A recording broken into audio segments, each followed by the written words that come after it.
Good morning, students. Welcome to Pioneer Convent School. As we are doing our chapter 3rd of history, जिसका name है the Delhi Sultanate. And in the last videos, we have discussed about the different rulers, sources of information, and the expansion and consolidation. In this video, we are going to discuss about administration, and the second topic is nobility and Ikta system. First of all, we are going to discuss about administration. Administration यानी कि management, किस चीज़ की management? The Delhi सल्तनत की, यानी कि जो सुल्तान हुआ करते थे वो दिल्ली सल्तनत को कैसे मैनेज करते थे, कैसे उनकी जो भी वर्किंग होती थी उसको मैनेज करते थे.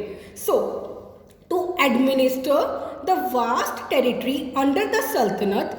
एडमिनिस्टर मतलब मैनेज करना, किसको? वास्ट टेरिटरी मतलब वास्ट, बहुत बड़े एरिया को. आपको पता है ना, उन्होंने एक्सपेंड कर लिया था, अपने को कंसोलिडेट कर लिया था. अंडर द सल्तनत सुल्तान्स ने क्या किया? अपॉइंट किया. किसको? स्लेव्स को, दासी को, जिसको वो क्या बोलते थे? बंगदन.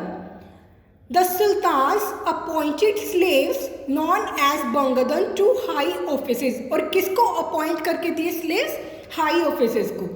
दिस बंगदन्स repaid their masters through loyalty and dedicated services. अब ये जो बंगदन्स होते थे यानी कि स्लेव्स होते थे, वो अपने मास्टर्स को कैसे रिपेड करते थे, कैसे उनको मतलब खुश करते थे, उन अपनी लॉयल्टी दिखाकर और अपनी डेडिकेटेड सर्विसेज दिखाकर. Then clients usually people of humble origins were assigned high political positions. First of all, humble origin होता क्या है? मतलब वो पर्सन जो एक फैमिली से है जिसका हाई सोशल स्टेटस नहीं है, यानी कि जो वो क्लाइंट्स जो कि हाई सोशल स्टेटस फैमिली से नहीं है, उनको असाइन किया जाता था, उनको जगह दी जाती थी. कहाँ पर? हाई पॉलिटिकल पोजीशंस पर. Then sultans were assured of loyalty from this appointed from their appointees. Appointees मतलब वही क्लाइंट्स जिनको हाई पोजीशन पे अपॉइंट किया जा रहा है, हाई पॉलिटिकल पोजीशन पे अपॉइंट किया जा रहा है. देन सुल्तान्स उनसे क्या एक्सपेक्ट करते थे? कि वो लॉयल्टी शो करेंगे, वो काम अच्छे से करेंगे. कि मतलब किससे एक्सपेक्ट कर रहे थे? वो अपने अपॉइंटी से. Then unfortunately this loyalty didn't always extend beyond their masters.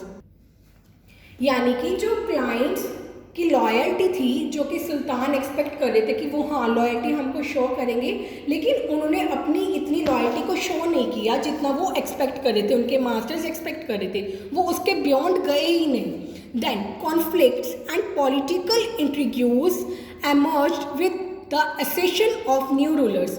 Conflicts का मतलब होता है झगड़े होना. पॉलिटिकल इंटरेस्ट, इंट्रोड्यूस का मतलब होता है इंटरेस्ट. एमर्ज्ड मतलब स्टार्ट होने लगे, कॉन्फ्लिक्ट स्टार्ट होने लगे पॉलिटिकल इंटरेस्ट के बीच में. कब? With the accession of new rulers. Accession का मतलब होता है जब कोई पर्सन एक पोजीशन को अटेन कर लेता है, रैंक और पावर दी जाती है जब, यानी कि न्यू रूलर्स को हाई पोजीशन दी जा रही थी, तो पॉलिटिकल इंटरेस्ट क्रिएट हो रहे थे, कॉन्फ्लिक्ट्स क्रिएट हो रहे थे. कहाँ? द दिल्ली सल्तनत में. who were often scornful of the humble origin of the high officials. Scornful का मतलब होता है किसी को डिसरिस्पेक्टफुल शो करना, यानी कि वो न्यू रूलर्स, मैंने आपको बताया ना, हाई फैमिली से नहीं थे, सोशल स्टेटस अच्छा नहीं था, उनको हम्बल ओरिजिन दी. कहाँ पर? हाई ऑफिशियल्स में. मतलब ये यहाँ पर यही कह रहा है कि वही क्लाइंट्स जिनको हाई पोजीशन दी गई थी, हाई पॉलिटिकल पोजीशन दी गई थी, ये देखने के बाद द दिल्ली सल्तनत में कॉन्फ्लिक्ट्स क्रिएट हुए, पॉलिटिकल इंटरेस्ट क्रिएट हुए कि उनको हाई पोजीशन क्यों दी गई है. So this is about the administration. तो ऐसे सुल्तान्स ने द दिल्ली सल्तनत को एडमिनिस्ट्रेट किया कि उनके जो अपॉइंटीज थे उन्होंने लॉयल्टी ज़्यादा नहीं शो की थी. Now we are moving towards our last topic of this chapter, that is nobility and the Ikta system. Nobility was a powerful group under the Sultanate. Nobility क्या होता है? एक powerful group, यानी कि great person किसके under में? सल्तनत की. Most of the nobles, अब वो nobles यानी कि great person कौन थे? अफगान्स और Turks. Instead of paying cash to the officers, यानी कि इन ऑफिसर्स को, जो नॉबल्स उनके अंडर काम करते थे सल्तनत को, उनको सैलरी के रूप में मतलब कैश नहीं दिया जाता था. State granted the officers certain revenue. State यहाँ पर द दिल्ली सल्तनत की बात हो रही है, उन्हें क्या देते थे सैलरी की जगह? रेवेन्यू. यानी कि इनकम, और वो इनकम कहाँ से अराइज होती थी? Arising from a piece of land or village reserve for this purpose, यानी कि वो जगह से, वो पीस ऑफ लैंड से जहाँ से इनकम जनरेट हो रही है, और वो विलेज जिसको रिजर्व किया गया है इसी पर्पस के लिए कि जो भी इससे इनकम जनरेट होगी वो उन ऑफिसर्स को दी जाएगी। तो उनको सैलरी नहीं दी जाती थी, इनकम दी जाती थी जो भी उस लैंड से जनरेट होती थी। देन लैंड ग्रांट्स की जाती थी, किसको? इक्ताज को। देयर होल्डर्स वर कॉल्ड इक्तादर्स और मुक्तिस, यानी कि लैंड ग्रांट को क्या कहा जाता था? इक्ताज कहा जाता था, और जो उनके होल्डर होते थे, यानी कि जो लैंड ग्रांट के होल्डर होते हैं, उनको कहा जाता था इक्तादर्स और मुक्तिस। This system was called the इक्ता सिस्टम। इस पूरे सिस्टम को क्या कहा जाता था? इक्ता सिस्टम।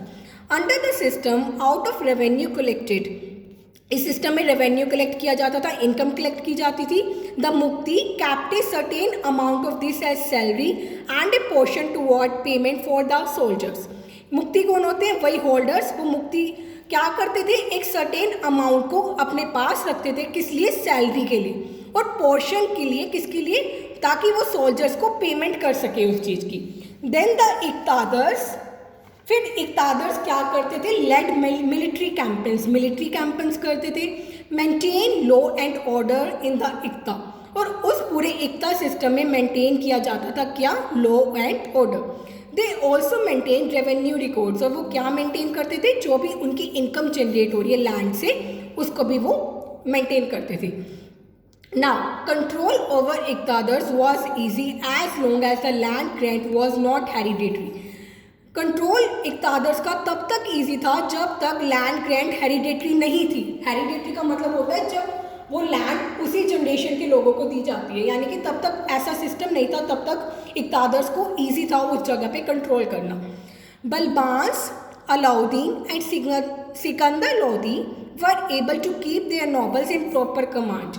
अब ये 3 पर्सन थे, तीन रूलर थे जिन्होंने नोबल्स को ईजिली मैनेज किया इन प्रॉपर कमांड, बट जो अदर रूलर्स थे वो उन्होंने डिफ़िकल्ट फाइंड आउट किया इसमें, क्योंकि वो ईजिली कंट्रोल नहीं कर पा रहे थे उनको। But other rulers found it difficult to keep them under control, यानी कि वो नोबल्स को ईजिली कंट्रोल नहीं कर पा रहे थे। सो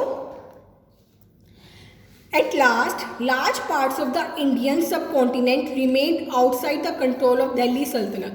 अब जो इंडियन सब कॉन्टिनेंट का लार्ज पार्ट था वो फिर भी मतलब कंट्रोल के आउटसाइड रह गया था, मतलब जो दिल्ली सल्तनत थे, सुल्तान से उनके बियॉन्ड ऑफ कंट्रोल था। Like many areas of Rajasthan, Gujarat and south India had thriving economies and independent rulers. Thriving economies का मतलब होता है राइजिंग इकोनॉमिक्स। इन सब एरियाज़ की इकोनॉमीज बहुत अच्छी थी, और वहाँ पर कौन से रूलर्स थे? इंडिपेंडेंट रूलर्स थे। The Afghans and Rajputs emerged as new ruling groups. इन दोनों का स्टार्टअप हुआ, ये दोनों उभर के आए कैसे? As a new ruling groups. Babur was able to defeat and overthrow the Lodi dynasty to establish Mughal rule in India। यानी बाबर ने क्या कर दिया था? डिफीट कर दिया था और ओवरथ्रो कर लिया था, ओवरकम कर लिया था किस पे? लोधी डायनेस्टी पे। उसके बाद उन्होंने मुगल एम्पायर को एस्टैब्लिश किया। So here our chapter is completed. Please watch my all videos related to this chapter carefully. If you have any problem, then you can call me in the evening between 6 to 7 p.m. Till then, have a nice day.